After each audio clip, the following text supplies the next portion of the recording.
Coming up on WUFT's First at 5, the death of a college student in Georgia is being felt on the UF campus. We spoke to University Police about keeping you safe. Plus, the city of Hawthorne went hours without water today, but neighbors aren't out of the woods yet. The next steps it will take to make the water safe to drink again. And we're in the middle of a warm-up as we look out live at Paynes Prairie on this beautiful day. But showers are in your forecast. The UF weather team is tracking your next cold front. First at 5 starts right now. First at 5. From the University of Florida's College of Journalism and Communications, you're watching WUFT News.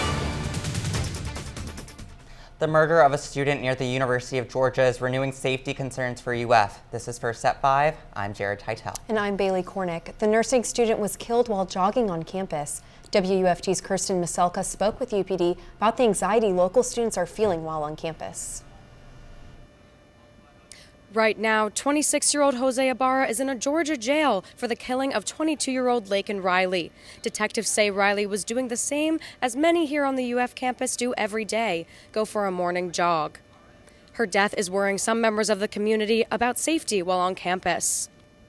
Last night, UGA students held a vigil in honor of Riley and another student who died the day before. As the first murder at UGA in nearly 30 years, students across the nation are taking notice and their administrations to act so that this doesn't happen on another college campus. When I spoke with Captain Latrell Simmons with UPD today, he outlined a few easy ways people can stay safe while on UF's open campus. We recommend that you jog in pairs throughout the campus and even off campus. That will help increase your safety. Jog in well-lit areas. UPD officials also say students should download the Gator Safe app to access safety resources, and free self-defense classes are available at the campus police station to help students feel more prepared in case of an attack. In the wake of this tragedy, UGA students are requesting more of these blue emergency lights, just like this one, on their campus. Live at the University of Florida, Kirsten Maselka, WUFT News. Hawthorne residents were without water this morning, but now the broken water line is repaired. Due to the broken water lines, Hawthorne will remain under a boil water advisory until further notice. Small businesses like the Wrap Shack still have concerns about their customers' safety. We're trying not to utilize anything that uses the city's water. For cleaning, for cooking, we just have the jugs of water and we're using that. So we're really trying to minimize the effect that it's going to have on the establishment so it doesn't affect any of our guests that are coming in. Cold lunches were provided at Hawthorne schools today, and porta potties will be available for students for the rest of the week. A Levy County man is in the Marion County jail after deputies say they caught him in the back of a car with a 14-year-old. Detectives determined he was sexually involved with the child in both counties. 20-year-old Nicholas Hendricks was arrested over the weekend after deputies caught him with the teen at the Marion County Fair. Investigators determined the pair were involved at a home in Chiefland. Hendricks faces lewd and lascivious battery charges in both Levy and Marion counties. In Lake City, officers are investigating the death of a man who was shot and killed overnight. It happened around 10 near Northwest Ashley Street. Officers found 23-year-old Christopher Alid Cruz Ailman with a gunshot wound. He later died from his injuries. Investigators asked that anyone with information about the shooting contact the Lake City Police Department. Governor Ron DeSantis is awarding more than $6 million to local communities impacted by Hurricane Idalia. This is through the Rural Infrastructure Fund program and Florida Disaster Fund. Florida lawmakers made the funds available during a special session of the legislature in November. The money will be used to support low to moderate income homeowners who no longer have insurance after the storm. Cedar Keys Water and Sewer District will receive $2.5 million to help restore water and sewer services. The city of Live Oak will use over $600,000 to design and install a gravity sewer system, and Taylor County will get $300,000 to build a new concrete infrastructure and fuel tank system. For the full list of communities receiving funding, head to WUFT.org. We saw temperatures hit 80 degrees today as we take a live look at Paynes Prairie near County Road 441 from our DOT cameras. The UF weather team is tracking an even hotter day on tap for tomorrow. We're reaching some of the hottest temperatures so far this year, but rain is soon behind the nicer weather. UF forecaster Daniella Rudolph is timing out the rain in your weather forecast. Thanks, Bailey. You're right. We do have some weekend showers, but right now looking at that temperature change over the last 24 hours, up 7 degrees from the same time yesterday here in Gainesville, up 4 in Cedar Key and 6 in Perry. Now, speaking of that lovely weather, take a look at this live campus cam right now. Beautiful skies. We're going to catch a lovely sunset in just a few moments. 77 degrees right now. If you're staying with me here in Gainesville this evening, it's a lovely opportunity to take the dogs out for a walk or the kids to the park. That beautiful weather is only getting down to 56 degrees. If you're headed out this evening, I do suggest taking a jacket. Not as chilly as the past few nights that we have been seeing, but coming up 3 weeks until spring, above average temperatures, and as Bailey said, some weekend rain. New information out of Marion County, where school leaders have nixed their proposal to combine 8th Street Elementary and Osceola Middle School. Earlier this month, the school board sent out a survey to parents about the plan and even released a questionnaire. The plan was to create what they called a single learning campus for grades pre-K through 8. When we reached out to the school board today for an update to the plan, we learned they are no longer pursuing the proposal. Newberry parents and teachers continue to learn about the plan that may convert 3 local schools to public charter schools. WUFT's Natasha Holt spoke with individuals involved in the initiative about how they say the change would improve Newberry education. But that's not necessarily the case for all of the stakeholders. A growing group of Newberry parents say that they're determined to see their local schools better serve their children and reflect the values of their historic community. After more than a year of research and planning, they're now sharing those plans with the community, but they haven't been received well by all. Education First for Newberry is comprised of Newberry parents and teachers. Their quest to better local schools. We've got a wonderful option, and it's an option that deserves the opportunity to be discussed, to ask questions about. The enthusiasm for charter schools from members of the group is strong, but there's pushback from the Alachua County Teachers Union, and one ACPS board member posted about it. The union urges parents and teachers to vote against the change. Previously, ACPS Communications Director Jackie Johnson spoke with WUFT News about the matter. Right now, what we're doing is looking at the initiative. We're talking with the people who are involved with the initiative, including the folks at the City of Newberry Commission, to find out what the impact is going to be.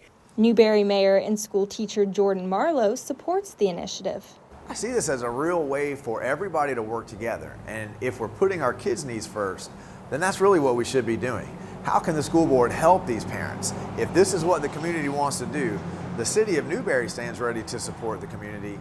I guess the question is, does the school board of Alachua County stand ready to support the community? Are they going to put politics over children? The plan is to retain current teachers, administrators, and staff. Current public school students will automatically be enrolled in the charter schools. If the proposal makes it through the phases and the State Charter Commission approves, schools would convert to charter schools by the 2025-2026 school year. Education First for Newberry is hosting 3 more community forums to share their plans and answer any questions. They're hosting one in Archer on Thursday, and will host 2 more in March in Newberry. Live in Gainesville, Natasha Holt, WUFT News. Early voting for the preference presidential primary is kicking off across the state starting next week. Alachua County poll locations will be open from 9 a.m. to 6 p.m. at locations that you can see on your screen now. The Hawthorne Community Center will also be open and is a new voting site for this year. Voters are required to bring a photo ID with a signature. 2 different forms of ID can be used to meet that requirement. The presidential preference primary election is March 19th. A case of measles in Polk County marks the 9th confirmed case of the disease in the state. Health department officials are expressing concern as Florida has the highest number of cases in the country. What officials say you can do to stay safe when First at 5 returns. You're watching WUFT-TV News. The measles outbreak in Florida is spreading. There's now a confirmed case in Polk County. It's the first case health officials have confirmed outside of South Florida. There's a growing concern for the outbreak as Florida currently has the highest number of confirmed cases in the country. According to the Florida Department of Health, the infected resident is between 20 and 24 years old and is the first Florida adult to be infected. Polk County's infection comes just weeks after measles spreading throughout the Manatee Bay Elementary School in Broward County. As of Sunday, the school has confirmed 8 cases, all kids and teens. The CDC warns 90% of unvaccinated people who come in close contact with the virus will catch it. It's very stressful because you don't even know what's going. Even if they have the vaccines, maybe something happened. I don't know. Medical professionals recommend children get MMR vaccines for the measles in 2 doses, the first between 12 and 15 months of age and a second between the ages of 4 and 6. A credit union opens a brand new location on UF's campus. This USA Credit Union location is the first ever location opened on a college campus. The grand opening is actually a reopening of the original 1935 East location that was founded by 9 UF professors. The reopening included giveaways, tours, a ribbon cutting, and speeches from notable Gainesville community members. I think this is a very, very beautiful location. It's attractive, and just being able to be in the central part of it with our facility, we should be able to service the financial needs of all the students. The credit union will provide workshops, classes, and other financial literacy services to students in the future. Campus USA is connected to the U4 apartment complex at 1220 Southwest 5th Avenue. The city of Ocala is offering free tire disposal for neighbors next month. Disposal locations will be open on Saturday, March 9th from 8 a.m. to 1 p.m. You can drop off tires at Hampton Aquatic Fun Center or at the corner of Northeast 8th Avenue. There's a 10 tire limit per person. This is only available to Ocala residents, and a driver's license with a city address may be requested. Pollen is on the rise in north central Florida. Intense allergies are the result of these high pollen levels. In Gainesville, oak, cedar, juniper, and pine are the top allergens. Common allergy symptoms include itchy eyes, a runny nose, and a sore throat. Allergists say grasses tend to be more problematic in the summer. However, trees are causing the most discomfort now. UF Health Dr. Brian Lobo says Florida is the worst place to be for allergy sufferers.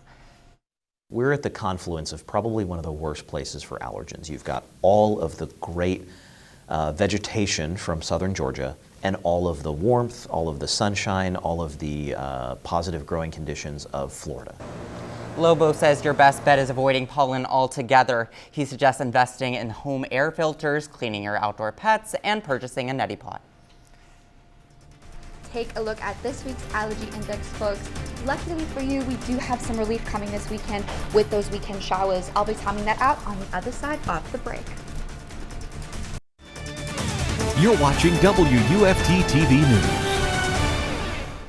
A beautiful afternoon here in North Central Florida. Take a look at this Crystal River Cam. We see these beautiful blue skies. Going to be catching a lovely sunset in just a few moments at 79 degrees right now. Now, speaking of temperatures for the remainder of the evening, it's going to be a lovely, feeling like spring evening. We see those temperatures only getting to around 55 degrees this evening. If you are headed out this evening, I do suggest taking a jersey. A little bit on the cold side, but it is a lovely night to take the kids for a walk, head out with the dogs. And it's going to be a lovely day tomorrow as well. We're starting out at around 57 degrees in true Florida fashion, of course, just cruising to 80 degrees for our high tomorrow. Spring is definitely feeling like it's in the air if you're staying with me here in Gainesville tomorrow. Take a look at those overnight lows for the remainder of North Central Florida. 55 here in Gainesville, 56 in the Villages, in those mid 50s, and 60 in St. Augustine. Tomorrow is also going to be another hot day, feeling a little bit more like summer than spring. 80 here in Gainesville, 82 in Ocala, and 79 in St. Augustine. So we do also have this cold front that is making its way toward us that is going to make those temperatures drop quite drastically. We'll take a look in the 7-day outlook, and it could bring us some afternoon rain for tomorrow and Thursday, so I definitely recommend taking an umbrella with you if you are headed out, if you do get stuck in one of those spot showers. Speaking of our weekend, another lovely weekend, but we do have that weekend rain. If you are struggling with your allergies, it's going to be a great opportunity to help to clear out the air. Let's track the rain for this weekend, starting with those spot showers. On Friday evening, you can see the rain really is starting to make its way toward us going into our Saturday and as well for our Sunday. So it's really spotty, not really consistent throughout the day. So again, you do want to take the umbrella if you're headed out. And a great opportunity to head out this weekend is to the Ocala Strawberry Festival. So we do have some overcast skies for your morning commute to the festival, which starts at 9 a.m. and it is to support Habitat for Humanity. So it's a great opportunity to head out with the family. We do have some sprinkles possible around that lunchtime hour, and then the rain is going to be coming around that 4 p.m. time. So definitely want to plan around the rain. Take a look at that 7-day outlook. Look at that big drop down to 69 degrees from 80 on Thursday. That's that cold front that is making its way toward us. But as it passes through, those temperatures are actually going to be above average. 73 for the high is the average for the high this time of year. You can see we're at 78 on Friday. We do have Saturday and Sunday rains, but staying steady at 78 into your next work week. We're following breaking news out of Marion County, where deputies say there's a large police presence due to a shooting call in Citra. According to their Facebook page, the shooting took place near Northeast 41st Court. Deputies are asking neighbors to avoid the area. We will continue to follow the developments of the story and bring you any updates on WUFT.org. Now, let's get over to sports. While the pollen might not be favorable, that Florida weather sure is shifting. Some might say just in time for baseball season. As Gator Baseball heads down south tonight to take on Stetson, I'll have more on how the team is settling into their season after the break. You're watching WUFT-TV News. Welcome back, folks. It's sports time. I'm Reighan Sheppard. We're getting further into the spring season, and the weather isn't the only thing that's warming up. The Gator Baseball team has shed its winter coats and is in full swing. The team is coming off a big 3-game series win against Columbia over the weekend. The Gators took a huge lead in the first game, putting up 10 runs in just the first inning. The team went on to win that game 15-6, followed by a 7-3 Game 2 win. Tyler Shelna and Colby Shelton put up a handful of homers over the weekend, contributing to the team's 12-5 win in Game 3. The number 4 Gators are now 5-1 as they prep to face the unranked 4-3 Stetson Hatters. First pitch is tonight at 6:30 p.m. in DeLand, Florida. Moving to the courts, the Gators men's team had a boosting 77-64 win against Vanderbilt on Saturday, and with March Madness right around the corner, it was right on time. The Gators are currently ranked at 24 in the SEC and sit at number 5 in the SEC. With only 4 games left in the regular season, these next wins are crucial if the team is looking to be in a favorable position come tournament season. Still yet to come, SEC powerhouses South Carolina and Alabama, but the Gators will first host the 8-19 Missouri Tigers on Wednesday. Some fans may think Mizzou was a walk in the park, but head coach Todd Golden shut that down real quick. I think it would be really, really silly for us as a program to feel like, Missouri walking in here is an easy game. We're not there yet. We're obviously having a good year, but we're by no means at the point where we feel like we can just show up and get on the court and be okay. Tip-off is tomorrow at 6:30 p.m. in Exactech Arena. Speaking of championship season, the Williston boys basketball team finds itself in the Class 1A FHSAA Final Four. As the number 1 seed, the Red Devils will face the number 4 Chipley Tigers on March 1st at 9 a.m. Williston defeated Trenton in the quarterfinal round 95-37. Senior Kyler Lamb has led the team across the season in scoring with an average 16.6 points per game, followed by DeAndre Harvey with 11.4. Chipley is coming off a 73-49 win against the Jay Royals. With the Tigers' leading scorer Albert McKinney averaging 16.3 points a game, this is looking to be a primetime matchup. Again, tip-off is 9 a.m. on Friday at the RP Funding Center in Lakeland, Florida. And one final note, despite the Miami Heat's Jimmy Butler's 1-game suspension, the team came out victorious against the Sacramento Kings last night, winning 121-110. The Heat take the court again tonight against the Portland Trailblazers, and I just know Jimmy is itching to get back out there. Well, it's certainly heating up, I would say, in Gainesville. I've been doing lots of my homework outside. Yeah. You can tell I have a little bit of a sunburn. Honestly, I just bought so many puffer jackets. I don't know what I'm going to do with them now. Daniella, can you please tell me I'll have to be used to them sometime soon? Well, if you're a big fan of the cold, you're in for a treat tomorrow. Oh, not tomorrow, sorry, on Thursday, rather. We are dropping down to 69 degrees, so a big drop from tomorrow's 80. So, Jared, you could bring out that puffer jacket on Thursday if you really want to strut around campus. But going into the weekend, those temperatures are staying steady in the upper 70s. We do have some rain, and going into our next work week, we're staying at around 78 degrees. We see those rain chances starting on Friday at 20%, and it's staying with us until Tuesday. So we do have a bit of a wet week ahead. So I would suggest a rain jacket over a puffer jacket, but it's still going to be a great one. Thanks, Daniella. BBC World News is next, and the PBS NewsHour is coming up at 7. But your Florida news is always on at WUFT.org. Have a good night.